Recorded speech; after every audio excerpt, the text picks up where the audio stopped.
Let's hope the top portion of this frame not as bad as the side ones.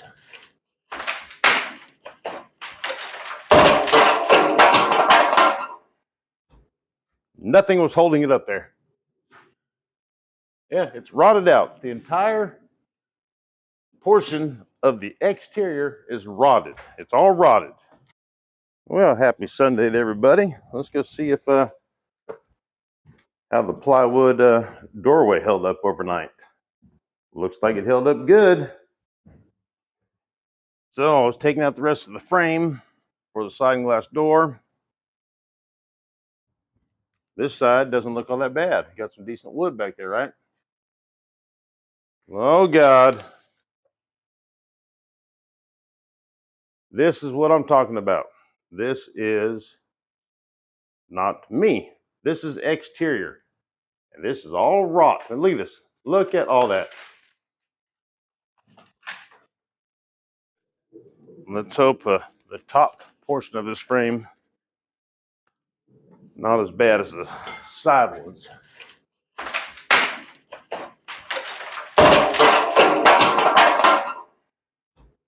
Nothing was holding it up there. Yeah, it's rotted out. The entire portion of the exterior is rotted. It's all rotted. So this is bad. I tell you what, this guide thing makes ripping plywood pretty nice.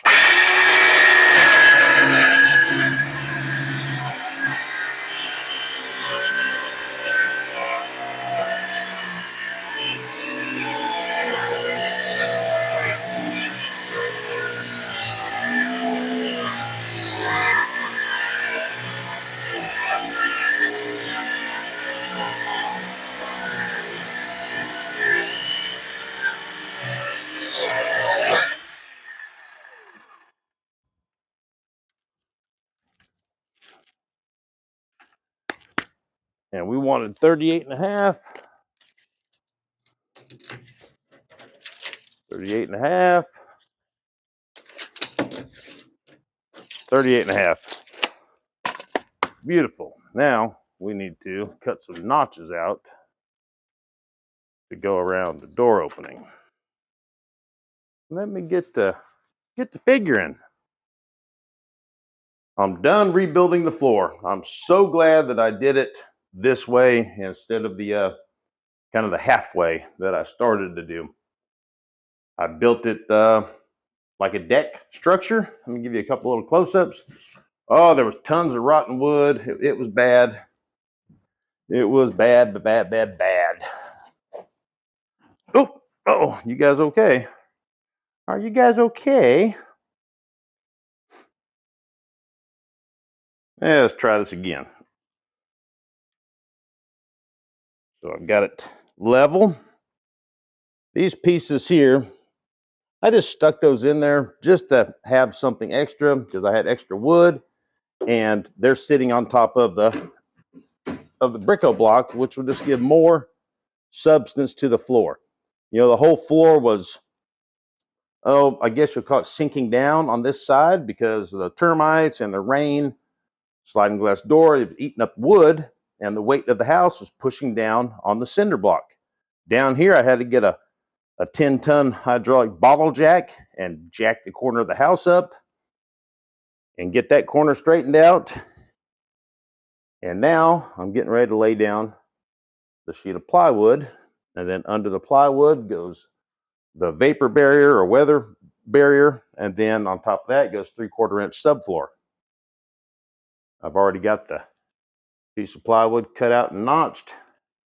It will go from where the level's touching to the center of this stringer, and then I got a small piece to put in here, and I already got a little cutout for the duct vent.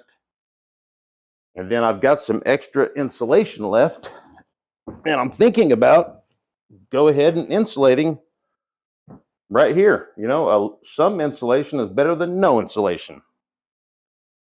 So that won't take long. I think I'm going to go ahead and knock that out real quick.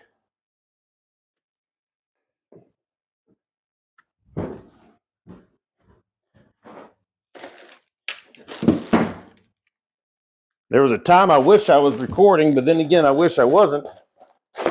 I fell through this floor yesterday. I had, some wood going across to straddle it, and I was putting on my mask and my safety glasses, and the glasses fogged up, and then all I thought about was trying to unfog the glasses, and I stepped just right. And it was such slow motion as I was falling through. And then I just was thinking, oh goodness, please don't let me be hurt. That'll mess up my career, that'll mess up this, it'll just be bad. I'm like, oh, please no, please. And I had a scratch. And I'm not even sore. But one leg was all the way through. It was pretty rough. So I'll do one here, and I'll do one here. Let's see.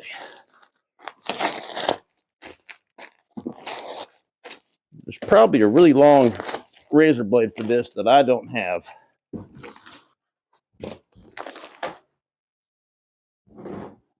If I take both feet and step on it and then run the razor blade between them, I can cut clean through it each time.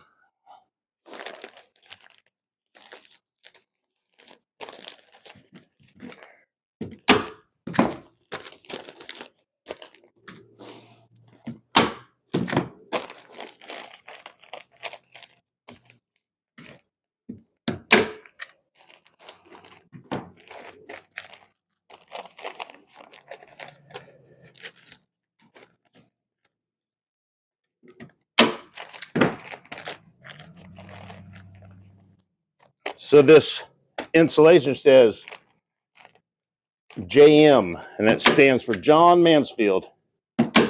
Little town where I'm from, they had a plant that made fiberglass or made insulation there, and it was John Mansfield.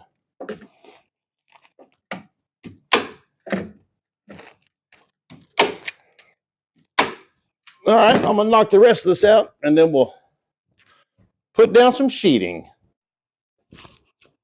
Let's see if I can get a piece of wood to fit in here. Got two different pieces to cover up this, but the subfloor, the big 3/4 inch goes over the top of this.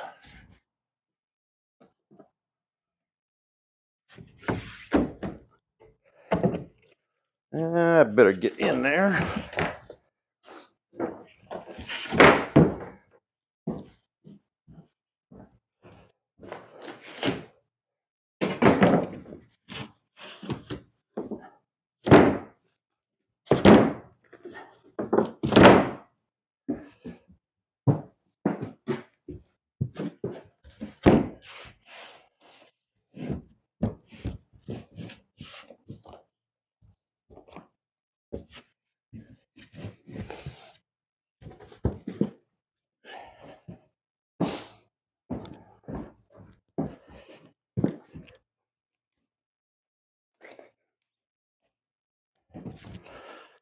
Not bad, not bad.